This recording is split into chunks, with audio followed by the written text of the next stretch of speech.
በስመ አብ ወወልድ ወመንፈስ ቅዱስ አሃዱ አምላክ አሜን። ሰላም እንዴት ናችሁ? ውድ የልሳን ቲዩብ ቤተሰቦች የልዑል እግዚአብሔር ሰላም ከሁላችሁ ጋር ይሁን እያል የቀጠለውን ጉዞ ወደ እግዚአብሔር የሚለውን መጽሐፍ ምዕራፍ 2 ላይ ያለውን መጽሐፍ ቅዱስ የሚለውን ክፍል እንቀጥላለን። በባህሪው ንጹሕ ቅዱስ ሆኖ ሳለ ከሰዎች ጋር ለመወያየት ራሱን ትሑት ያደረገው አምላካችን ቡሩክ ነው።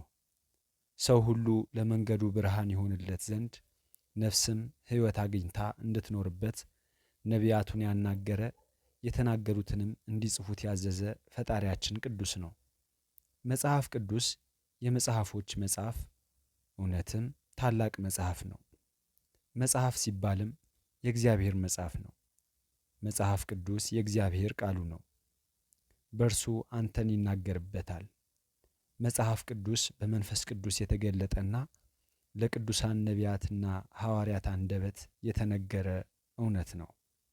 ትንቢት ከቶ በሰው ፈቃድ አልመጣምና ዳሩ ግን በእግዚአብሔር ተልከው ቅዱሳን ሰዎች በመንፈስ ቅዱስ ተነድተው ተናገሩት እንዲል ሁለተኛ ጴጥሮስ ምዕራፍ 1 ቁጥር 21። ጥቅሙም እንድትማርበት ለእግዚአብሔር የቀና ልብ እንዲኖርህ በአጠቃላይ የፈጣሪህን ፈቃድ ተከታይ እንድትሆን ለማድረግ ነው። ሁለተኛ ጢሞቴዎስ ምዕራፍ 3 ቁጥር 16። መጽሐፍ ቅዱስ ለአንተ ከእግዚአብሔር የተላለፈልህ መልእክት ነው። በዚህ ከአምላኩ ከእግዚአብሔር በመጣለት መልእክት ደስ የማይለው ማን ነው? በአንድ ወቅት ታላቁ ቅዱስ አባት አባ እንጦንስ ከንጉሥ ቆስጠንጢኖስ የተላከ ደብዳቤ ደረሰው። ደቀ መዛሙርቱም አባታችን የንጉሥ ደብዳቤ ስለደረሰው እጅግ በጣም ተደሰቱ። እርሱ ግን ምንም የተለየ ግምት ሳይሰጠው ወደ ጎን አለው። አሁንም ተማሪዎቹ ከመደነቅ ብዛት ለማንበብ በጣም ጓጉ። አባ እንጦንስ ግን ልጆቼ ከሰው ለመጣ ደብዳቤ እንዴት እንደዚህ ደስ ይላችኋል?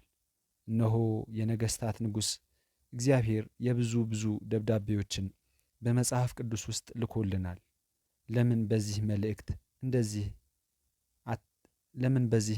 እንደዚህ አትደሰቱም? ለማንበብስ እንዴት አያጓጓችሁም? ብሎ ስለ መጽሐፍ ቅዱስ ካስተማራቸው በኋላ ደብዳቤውን አነበበ። ለንጉሡም የሚያስፈልገውን የበረከት መልስ ሰጠው።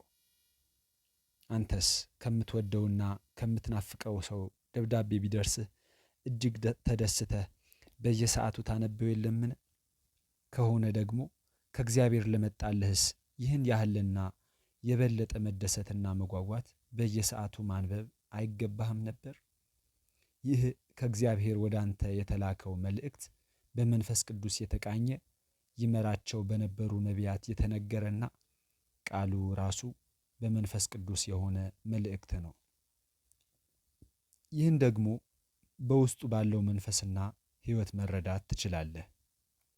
ጌታችንም እኔ የነገርኳችሁ ቃል መንፈስ ነው ሕይወትም ነው ሲል ተናግሯል። ዮሐንስ ወንጌል ምዕራፍ 6 ቁጥር 63። መጽሐፍ ቅዱስ ተመግበኸው ሕይወት እንደምታገኝበት ከእግዚአብሔር የተሰጠ መንፈሳዊ ምግብ ነው። ጌታችን ዲያብሎስ ሊፈትነው በቀረበ ጊዜ ከመጽሐፍ ቅዱስ ኦሪት ዘጸአት ምዕራፍ 8 ቁጥር 2-3ን ጠቅሶ እንደተናገረው ሰው ከእግዚአብሔር አፍ በሚወጣው ቃል ጭምር እንጂ በእንጀራ ብቻ አይኖርም። የማቴዎስ ወንጌል ምዕራፍ 4 ቁጥር 4። ለስጋዊ ሕይወትህ የሚሆን ስጋዊ ምግብ አለ። ነገር ግን አንተ ስጋ ብቻ አይደለህም፣ በውስጥህ የማይሞት የማይበሰብስ መንፈስ አለ። ስለዚህ መንፈሳዊውንም ምግብ መጽሐፍ ቅዱስን ተመግበህ ሕይወት ማግኘት አለብህ። እውነት እውነት እላችኋለሁ ቃሌን የሚሰማ የላከኝንም የሚያምን የዘላለም ሕይወት አለው። የዮሐንስ ወንጌል ምዕራፍ 5 ቁጥር 24። ወንድሜ ሆይ መኖር የምትችለው በመጽሐፍ ቅዱስ ውስጥ ባለው የሕይወት ቃል ጭምር እንጂ በእንጀራ ብቻ እንዳልሆነ እርግጠኛ ሁን። ዛሬ የዕለት ምግባችንን ስጠን እያልክ ስትጸልይም የሕይወት ምግብህንም የሚያጠቃልል እንደሆነና ስለ ሥጋ ብቻ እንደማትጠይቅ ልብ በል። የእግዚአብሔር ሰው ሆይ ያንተ ደስታ መሆን ያለበት በመጽሐፍ ቅዱስ ውስጥ ነው። መዝሙር 1 ቁጥር 2 ሌት ተቀንም አስበው። ደስታህም የሚያመለክተው የእግዚአብሔር ሕግ የሚያስጨንቅ ግዴታ ሳይሆን የሕይወት ምንጭ መሆኑን መረዳትህን ነው። መጽሐፍ ቅዱስና የእግዚአብሔር ሰው ያላቸው ግንኙነት ቋሚና የማያቋርጥ ነው። ሕጉንም በቀንም በሌሊት ያስባል። ይህን ለተወሰኑ ሰዎች ብቻ የሚሰራ አነጋገር አድርገህ አትውሰደው። ያንተም የሌላውም የሁላችንም ነው። የእግዚአብሔርን ሕዝብ እንዲመራ ለተጠራው ለሙሴ ተከታይ ለነዌ ልጅ ኢያሱ በዚያ ሁሉ ሕዝብ አመራር ኃላፊነት ውስጥ ሆኖ ሳለ እግዚአብሔር የነገረውን ቃል አስተውል። የዚህ ሕግ መጽሐፍ ከአፍህ አይለይ፣ ነገር ግን የተጻፈበትን ሁሉ ትጠብቅና ታደርግ ዘንድ በቀንም በሌትም አስበው። የዚያን ጊዜም መንገድህ ይታይሃል፣ ይከናወንልሃል። ኢያሱ ምዕራፍ 1 ቁጥር 8። እንግዲህ ያን ሁሉ ሕዝብ የመምራት ኃላፊነት ለነበረው ሰው እግዚአብሔር የዚህ ሕግ መጽሐፍ ከአፍህ አይለይ ሲለው አንተ ምን ያህል ታስባለህ? ይህንንም ለኢያሱ ብቻ ሳይሆን ለእኔም ላንተም እንደሆነ እመን። ለዚህም ነው መዝሙረኛው ቅዱስ ዳዊት የእግዚአብሔር ሰው ደስታ በእግዚአብሔር ሕግ እርሱንም ሌት ተቀን በማሰብ እንደሆነ በመዝሙሩ መጀመሪያ ላይ የተናገረው። እርሱ ራሱ ንጉሥ ዳዊትም መሪና ንጉሥ የኃላፊነት ሰው ሆኖ ሳለ ሕግህ ለእግሬ መብራት ለመንገዴም ብርሃን ነው አለ። መዝሙር 118 ቁጥር 105። እንዲሁም የእግዚአብሔር ቃል ከማር ከሶከር ይልቅ ለእኔ ይጥመኛል አለ። ንጉሥ ዳዊት እንዴት ሕጉን በቀንና በሌት የማሰቢያ ጊዜ አገኘ? አንተስ እንዴት አጣህ? አባቶቻችን መጽሐፍ ቅዱስን ከልባቸው በፍቅር ይማሩት ስለነበር በሕይወታቸው ሙሉ መጽሐፉን የተገለጠ ነበር። አንተም የእግዚአብሔርን ቃል እያወቅክ እየተማርክ በሄድክ ቁጥር በሌትም በቀንም እያሰብከው ትመጣለህ። መጽሐፍ ቅዱስን አንተ ተማረው፣ እርሱም ይጠብቅሃል። በቤትህ፣ በሥራህ፣ በመንገድህ፣ በሰዎች መካከል ሆነህ አስበው፣ ወዳጅህም አድርገው። አንተ የቃሉ ወዳጅ ስትሆን የቃሉ ባለቤት እግዚአብሔር ደግሞ የልብ ወዳጅህ ይሆናል። ቃሉን ደጋግመህ አጥናው፣ ሁሌም አትርሳው። ይህ ከበጎ ምግባር ሁሉ የመጀመሪያው ነውና። ይህንን በተመለከተ አምላክህ የሚናገርህ አለው። ይህን ቃሌን ሰምቶ የሚያደርገው ሁሉ ቤቱን በዓለት ላይ የሠራ ልባም ሰውን ይመስላል። የማቴዎስ ወንጌል ምዕራፍ 7 ቁጥር 24። በጸሎተ ቅዳሴያችንም ካህኑ ቅዱስ የሆነ የወንጌልህን ቃል እንድትሰማና እንደሰማንም እንድንሰራ በቅዱሳን ጸሎት የበቃን የተዘጋጀን አድርገን ይላል። የበቃን ሲል ጥልቅ የሆነ ትርጉም አለው። ለሕጉ ለትእዛዙ ያልታመንን እኔ እናንተ ቅዱስ የሆነውን የወንጌሉን ቃል ለመስማት እኛ ማንን?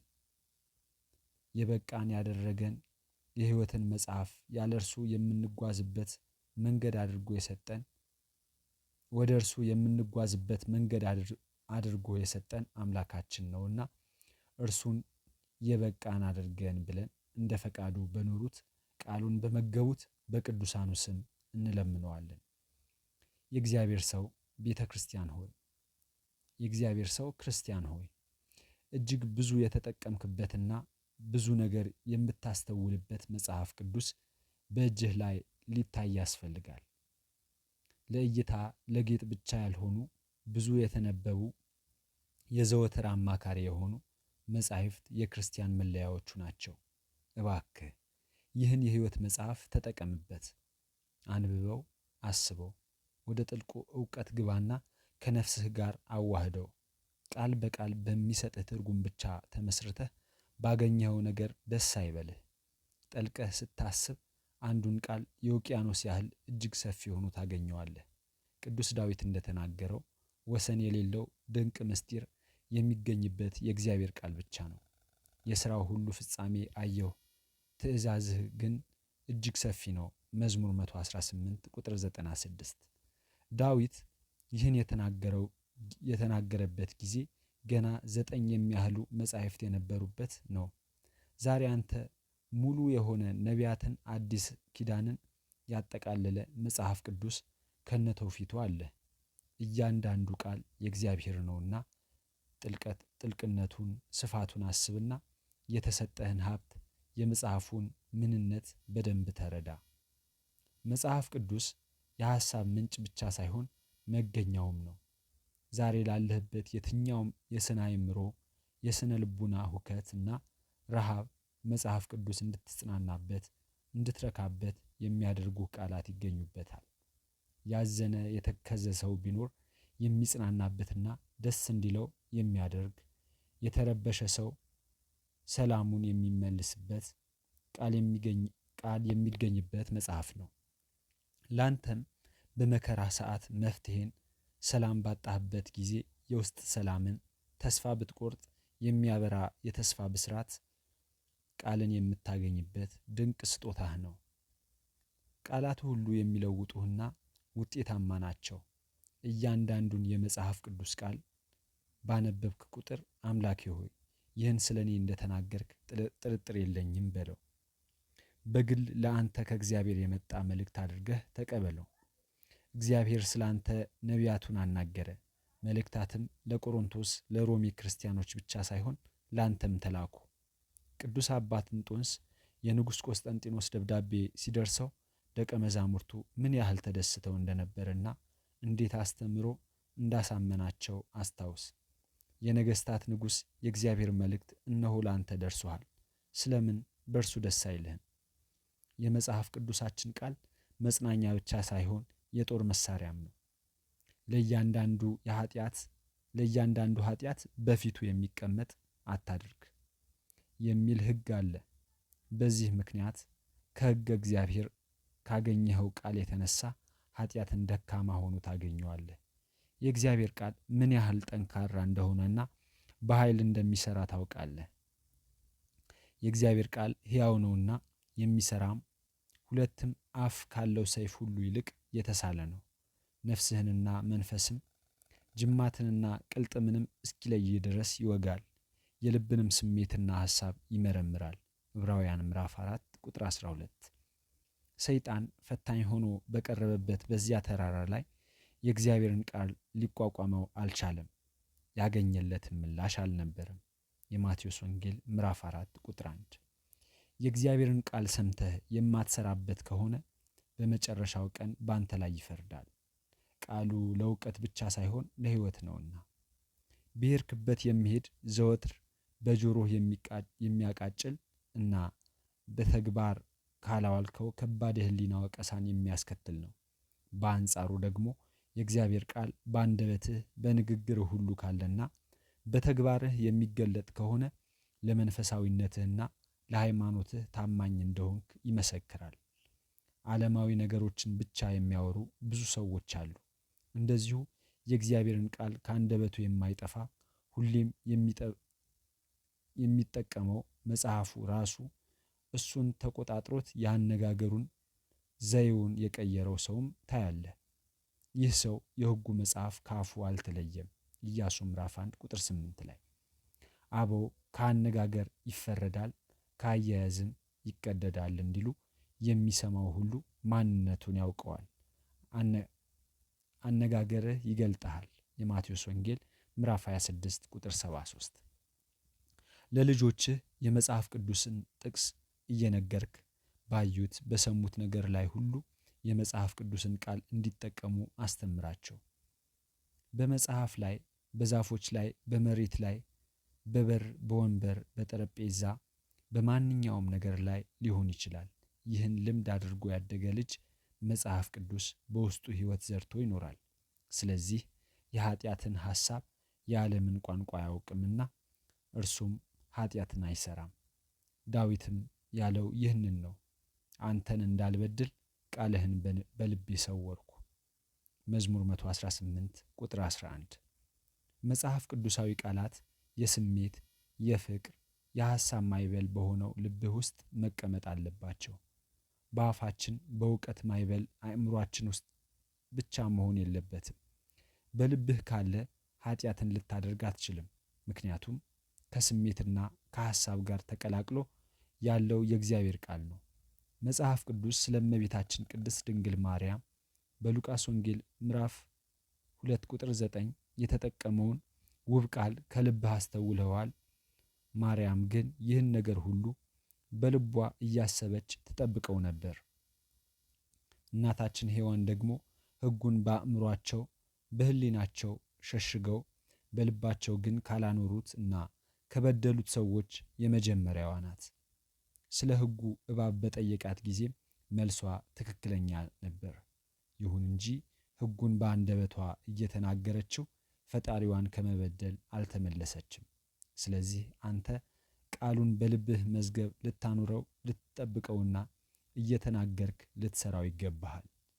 መጽሐፍ ቅዱስን ዘወትር አንብበው። በየዕለቱ አዲስ ነገር እያገኘህ እንደሆነ እርግጠኛ ሁን። ምክንያቱም የእግዚአብሔር ቃል ሀብቱ ሰፊና የማያልቅ ነውና። የማያቋርጥና በቀጥታ ወደ እግዚአብሔር ለሚያደርሰው ተመስጦ ምንጩ ነው። የሥራን ሁሉ ፍጻሜ አየሁ፣ ሕግህ ግን እጅግ ሰፊ ነው።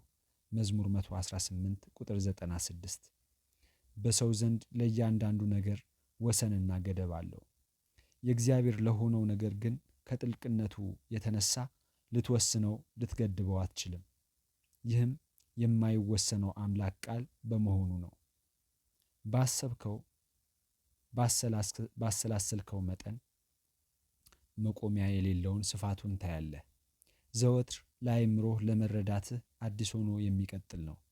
ነቢዩ ኤርምያስ ስለዚህ ነገር ሲናገር እንዲህ ይላል፣ ቃልህ ተገኝቷል፣ እኔም በልቼዋለሁ። አቤቱ የሰራዊት አምላክ ሆይ በስምህ ተጠርቻለሁና ቃልህ ሐሴትና የልብ ደስታ ሆነኝ። ኤርምያስ 15 ቁጥር 16። የእግዚአብሔር ሕግ ፍጹም ነው፣ ነፍስን ይመልሳል። የእግዚአብሔር ምስክር የታመነ ነው፣ ሕፃናትን ጠቢባን ያደርጋል። የእግዚአብሔር ሥርዓት ቅን ነው፣ ልብንም ደስ ያሰኛል። የእግዚአብሔር ትእዛዝ ብሩህ ነው፣ ዓይንንም ያበራል። ከወርቅና ከክቡር ዕንቁ ይልቅ ይወደዳል፣ ከማርና ከወለላም ይልቅ ይጣፍጣል። መዝሙር 18 ቁጥር 7። የእግዚአብሔር ቃል ካለው ጥንካሬና ተጽዕኖ የተነሳ አንተ ያነበብከው ማንኛውም ቃል በአንተ ላይ ለውጥ እንደሚያመጣ እርግጠኛ ሁን። ያለ ብዙ ጥረትና ትግል ቃሉን የተጠማውን ሁሉ ወደ ጥሩ ስብዕና የመቀየር ኃይል አለው። ቃሉን ስታነበው ያለ ስሜት እግዚአብሔር ካንተ ጋር እንዳለና ቃሉን ለመንገድህ ብርሃን እንደሆነ ነው። ቀድሞውኑ ለቃሉ ምንጭ የሆነው መንፈስ ቅዱስ ዛሬም ከግቡ እንዲደርስ ኃይልና ብርታት ይሆነዋል። በጴንጠቆስጤ ዕለት ብዙ ሕዝብ በሐዋርያት ሲነገር የነበረውን ቃል ከሰሙ በኋላ ልባቸው ተነካ። ወንድሞች ሆይ ምን እናድርግ አሏቸው የሚለውን እናስተውላለን። የሐዋርያት ሥራ ምዕራፍ 2 ቁጥር 37።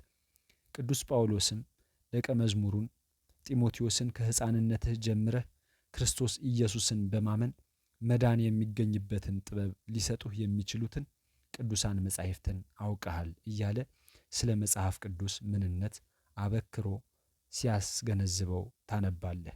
ሁለተኛ ጢሞቴዎስ ምዕራፍ 3 ቁጥር 15።